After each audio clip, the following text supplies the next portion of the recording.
আজ থেকে ৯-১০ বছর আগে আমার মায়ের নাম্বারে একটা আননোন নাম্বার থেকে কল আসতো প্রায়ই। মা এমনিতে বেশ খিটখিটে মেজাজের হলেও অপরিচিত কারো সাথে ফোনে কথা বলার সময় সুন্দর করে সালাম দিয়ে কথা শুরু করেন। বলে রাখা ভালো, আমার মায়ের কণ্ঠস্বর ছিল বয়সের তুলনায় বেমানান। মানে সেই বয়সেও তার কণ্ঠস্বর শুনে কেউ আন্দাজ করতে পারতো না যে এই মহিলার স্কুল কলেজ পড়ুয়া ৩টে কন্যা সন্তান এবং একটা পুত্র সন্তান রয়েছে। আমাদের দুই বোনের ধারণা ছিল সেই আননোন নাম্বারের মালিক মায়ের কণ্ঠ শুনে হয়তো নিয়ম করে কল দিতে শুরু করেছেন। মায়ের সাথে ব্যাপারটা নিয়ে খোলাখুলি আলোচনা করতে না পারলেও আমি আর বড় আপা সময় পেলেই এটা নিয়ে হাসাহাসি শুরু করে দিতাম। বড় আপা বলতো, শোন রুনু, বিয়ের আগে মাকে নিশ্চয়ই কেউ পছন্দ করতো, এই কাজটা সে ব্যক্তিরই। বড় আপার কথা শুনে আমি চোখ মুখ কুঁচকে দিয়ে মুখ ঘুরিয়ে বলতাম, আমার কিন্তু তা মনে হয় না আপা। ওই লোক মায়ের কণ্ঠ শুনেই ঘায়েল হয়ে গেছে, পূর্ব পরিচিত কেউ না। আমাদের কথোপকথন শুনে শিলা অবুঝ দৃষ্টি নিয়ে আমাদের দিকে অসহায়ের মতো তাকিয়ে থাকতো। বুঝতো না তো কিছু, বয়স ছিল মাত্র ৭ কি ৮ বছর। একদিন বিকেলে বেলকনিতে বসে বড় আপা আমার চুলে তেল লাগিয়ে দিচ্ছিল। এমন সময় মায়ের মোবাইলে রিংটোন বেজে উঠলে বড় আপা একজন আরেকজনের দিকে তাকিয়ে ঠোঁট চেপে হাসতে লাগলাম। বেলকনি থেকে শুনতে পাচ্ছি মা পরপর দুবার সালাম দিয়ে জিজ্ঞেস করছেন, কে বলছেন? হ্যালো, কে বলছেন? ওপাশ থেকে কোনো প্রতিউত্তর না আসায় একসময় মা ফোনের লাইন ডিসকানেক্টেড করে দেন। মায়ের সাথে এ নিয়ে সরাসরি কথা বলতে গেলে মা ভ্রু কুঁচকে বলেন, কে কল দেয় না দেয় নিয়ে আমাদের এত ঘাটাঘাটি করার দরকার কি? যখন নিজের প্রয়োজন হবে ঠিকই কথা বলবে তখন। মায়ের এই যুক্তি আমাদের অপুষ্টিকর মস্তিষ্কে বোধগম্য হতো না। বিপরীতে যদি বলতাম, রিসিভ করো কেন তাহলে?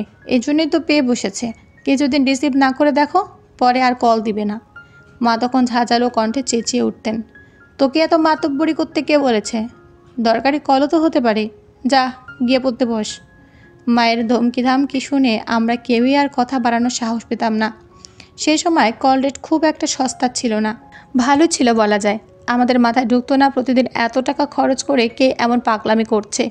সেদিন রাতে বাবা বাড়ি ফেরার পর খাবার টেবিলে আমি কৌশলে এই প্রসঙ্গ টেনে আনলাম। এরপর ইনিয়ে বিনিয়ে বাবার কাছে নালিশ জানালাম, জানো বাবা, মাকে না একটা নাম্বার থেকে খুব বিরক্ত করছে ইদানিং। কল দেয় কিন্তু রিসিভ করলে কথা বলে না। আমার কথা শুনে বাবা কোনোরূপ ভ্রুক্ষেপ হলো বলে মনে হলো না। বাবা অলস ভঙ্গিতে ভাতের প্লেটে কচি লাউয়ের তরকারি দিয়ে ভাত মাখিয়ে যাচ্ছেন। আমার সাথে সাথে বড় আপাও তাল মিলালো, হ্যাঁ বাবা, রুনু ঠিকই বলেছে। একটা মানুষ এতদিন ধরে কল করে যাচ্ছে অথচ রিসিভ করলে কথা বলছে না। কি অদ্ভুত না? বাবা আমাদের দিকে একবার মুখ তুলে তাকিয়ে আবার ভাতের প্লেটে মনোযোগ দিলেন। তারপর ঠান্ডা গলায় বললেন, অদ্ভুত কেন হবে? নেটওয়ার্কের সমস্যা তো হতেই পারে। মায়ের যুক্তির মতো বাবার যুক্তি শুনেও আমি আর বড় আপা একই রকমভাবে আশাহত হই। আর তারপর এভাবে কিছুদিন যাবার পর ধীরে ধীরে এই আননোন নাম্বারের বিষয়টা নিয়ে আমাদের অতিরিক্ত কৌতূহল দমে যায়। আজ বিকেলে বেলকনিতে বসে চা খাওয়ার সময় হঠাৎ করে সেই পুরনো দিনগুলোর কথা মনে পড়ে গেল।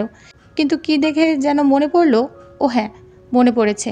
দূরের এক বিল্ডিংয়ে দেখতে পাচ্ছিলাম মধ্যবয়সী এক মহিলার ছাদে দাঁড়িয়ে গাছে পানি দিতে দিতে হেসে হেসে কার সাথে যেন ফোনে কথা বলছে। তারপরে চলে গেছিলাম পুরনো দিনের স্মৃতিচারণে। আজকাল অতীতের কিছু কিছু স্মৃতি খুব তাড়া করে বেড়াচ্ছে, কিছু স্মৃতি সুখের আর কিছু কষ্টের। সকাল থেকে শরীর ম্যাচ ম্যাচ করছিল, তাপমাত্রা ওঠানামা চলছিল একটু পরপর। জ্বরের সময় আমার মনে হয় কারণে অকারণে অনেক তুচ্ছ বিষয় নিয়ে ভাবতে ভাবতে ঘন্টার পর ঘন্টা কাটিয়ে দিতে পারি। চা শেষ করে খালি চায়ের কাপটা হাতে নিয়ে রুমে এসে বড় আপাকে কল করলাম। হ্যালো বড় আপা। হ্যাঁ বল, কেমন আছিস? ভালো, তোমরা কেমন আছো? ভালো। সায়েদের সাথে ঝামেলা মিটেছে তোর? আমার হাসিমাখা মুখটাও নিমিষে যেন মিলিয়ে গেল। না, তাকে তো আজকাল পাওয়া যাচ্ছে না। ওপাশ থেকে বড় আপা ঠান্ডা গলা বোঝাতে শুরু করলো, অভিমান পুষে রাখিস না রুনু, এক সময় গিয়ে একটা বড় আকার ধারণ করবে, তখন দেখবি চাইলেও আর আপোষ করতে পারছিস না। আমার কণ্ঠেও অভিযোগের সুর ভেসে উঠল। কী করে মিটিয়ে নেব বলতো? রাত করে বাড়ি ফিরে খেয়ে দিয়ে হয় ল্যাপটপ নিয়ে বসবে নয়তো শুয়ে পড়বে। এইসবের মাঝে আমাকে দেওয়ার মতো সময় তার কোথায় আছে? ভালো আছে তো, খুব ভালো আছে সে, নিজের মতো করে থাকছে, চলছে। তোরা কোথাও গিয়ে ঘুরে আয় না একদিন, সম্ভব হলে আমাদের এখানে চলে আয়, সময় কাটবে। আরও কিছু বলতেই নিচ্ছিলাম বড় আপাকে, কিন্তু থেমে গেলাম। শুধু বললাম, দেখি, জানাবো তোমাকে। সায়েদের সাথে আমার সংসার জীবন 4 বছরের। আমাদের 3 বছরের মেয়ে আরিশা যখন আমার পেটে ছিল তখন থেকে সায়েদের সাথে একটু একটু করে দূরত্ব বাড়তে শুরু করে। তখন সে জব সুইচ করেছিল বলে কাজের পেশার আর ব্যস্ততা ছিল বেশি। ওই অবস্থায় আমাকে ওর যতটুকু সময় দেওয়া দরকার ছিল ততটুকু দিতে পারতো না। দূরত্বের সূত্রপাত ওখান থেকেই। অন্য সময় হলে হয়তো আমি মানিয়ে নিতে পারতাম সহজেই, কিন্তু সেই সময়টা ছিল একেবারেই ভিন্ন। তবে সে দূরত্ব আমাদের ঘুচে গিয়েছিল আরিশার জন্মের পরপরই। আবার নিজেদের মতো করে ভালো থাকতে শুরু করেছিলাম আমরা। পুরনো অভিমান আর অভিযোগগুলো ভুলতে বসেছিলাম, কিন্তু এই সুখের সময়টা খুব বেশি দিন স্থায়ী হলো না। গত 3 মাস ধরে শাহিদ সংসারে মনোযোগ দিচ্ছে না। মনে হচ্ছে আমার প্রতি তার সকল দায়িত্ব কর্তব্য থেকে সে হাত গুটিয়ে নিয়েছে। এমন নয় যে সে অন্য কোথাও ঝুঁকে গেছে। কোনো তৃতীয় ব্যক্তির আগমন ঘটেনি এই আমি নিশ্চিত। তাহলে সমস্যাটা কোথায় হচ্ছে জানি না, শুধু জানি শাহেদকে আমি আগের মতো করে একদমই পাচ্ছি না। ছোট ভাই রাতুলের কাছ থেকে মাকে কিছুদিনের জন্য আমার কাছে নিয়ে এসেছি। মা আসতে চাচ্ছিলেন না, কিন্তু আমি এত জোরাজুরি করায় আর মানা করতে পারলেন না। কেন যেন মনে হচ্ছিল মাকে আমার কাছে এনে রাখলে আমি অনেকটা স্বস্তি পাবো, ক্ষণিকের জন্য হয়তো মুক্তি পাবো অকারণ দুশ্চিন্তা থেকে। দুপুরে রান্নার আয়োজন করছিলাম, এর মধ্যে মা এসে আমার পাশে দাঁড়ালেন। কি রান্না হবে আজ? ইলিশ মাছের টুকরোগুলোতে মশলা মাখাতে মাখাতে অতি উত্তর করলাম, ইলিশ মাছ ভাজা, লাউ শাক দিয়ে শিং মাছের তরকারি, আর তোমার পছন্দের শুটকি ভুনা। মা শাড়ির আঁচলটা টেনে কোমরে গুছলেন, তারপর আমাকে হাতে হাতে সাহায্য করে দিতে নিলে আমি বাধা দিতে চাইলাম, কিন্তু মা আমার কথায় কর্ণপাত করলেন না। বললেন, মা মেয়ে একসাথে মিলে গল্প করতে করতে রান্না করলে রান্নার টেস্টই অন্যরকম হবে। আমি মুচকি হাসলাম। খানিক বাদে মা কথা প্রসঙ্গে বলতে লাগলেন, শাহেদ বাড়ি ফেরার আগে একটু ফিটফাট হয়ে থাকতে পারিস না রুনু? আর ওকে খাবার বেড়ে দিয়ে তুই চলে যাস কেন? সামনে বসে থাকবি, পালে একসাথে খেতে বসবি। ও এত রাত করে ফেরে যে আমার খিদে পেয়ে যায়। তুমি তো জানো আমি খিদে পেটে বেশিক্ষণ থাকতে পারি না। বেশ তো, খিদে পেলে অল্প করে খেয়ে নিবি, তারপর ও আসার পর আবার ওর সাথে খেতে বসবি। আমি কিছু বলার আগে মায়ের ফোন বেজে উঠল। আমি গিয়ে ডাইনিং টেবিলের ওপর থেকে মোবাইলটা তুলে নিলাম। ফোনের স্ক্রিনে আননোন নাম্বার দেখে মায়ের কাছে নিয়ে গেলাম। মা কথা শেষ করে আমার দিকে তাকিয়ে বললেন, রং নাম্বার ছিল। সাথে সাথে আমি কৌতূহলী ভঙ্গিতে প্রশ্ন করে বসলাম মাকে, আচ্ছা মা, তোমাকে এখন ওই আননোন নাম্বারটা থেকে কল দেয়? মা ঠোঁটের কোণে মিষ্টি হাসি চেপে রেখে লাজুক ভঙ্গিতে উত্তর দিলেন, এখন তো আর তোর বাবা নেই, কে কল দিবে?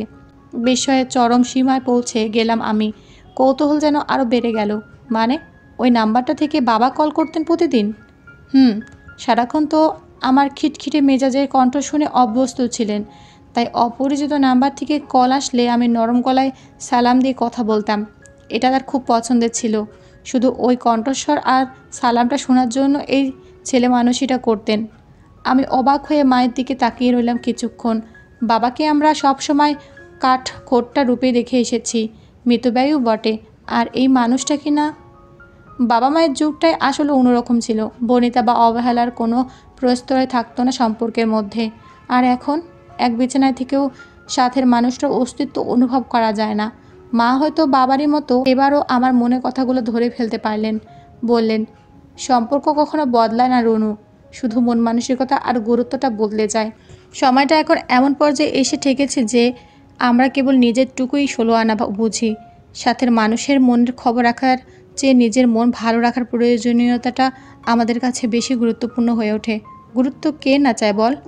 তুই যেমন চাইবি শাহেদ তোকে আগের মতো সময় দিক, ঠিক তেমনই শাহেদও তো চাইতে পারে বাড়ি ফেরার পর তোর পুরোটা সময় তাকে ঘিরে কাটুক। এটা কি খুব অন্যায় হয়ে যাবে? শাহেদ অফিস থেকে ফেরার পর খাবার টেবিলে তোর সারাদিনের জমানো কথার ঝুলি নিয়ে বসে পড়িস তো একবার, দেখিস সে তোকে ফিরিয়ে দেয় কি না। মায়ের কথা শুনে এক মুহূর্তের জন্য আমার মনে হলো, ঠিকই তো, আমি নিজেও তো কেমন যেন উদাসীন হয়ে গেছি শাহেদের ব্যাপারে। কিন্তু কেন? এমন তো হওয়ার কথা ছিল না। আচ্ছা, নতুন করে তবে শুরু করে দেখি সম্পর্কের টান অনুভব করা যায় কি না, বা গুরুত্ব ফিরে আসে কি না।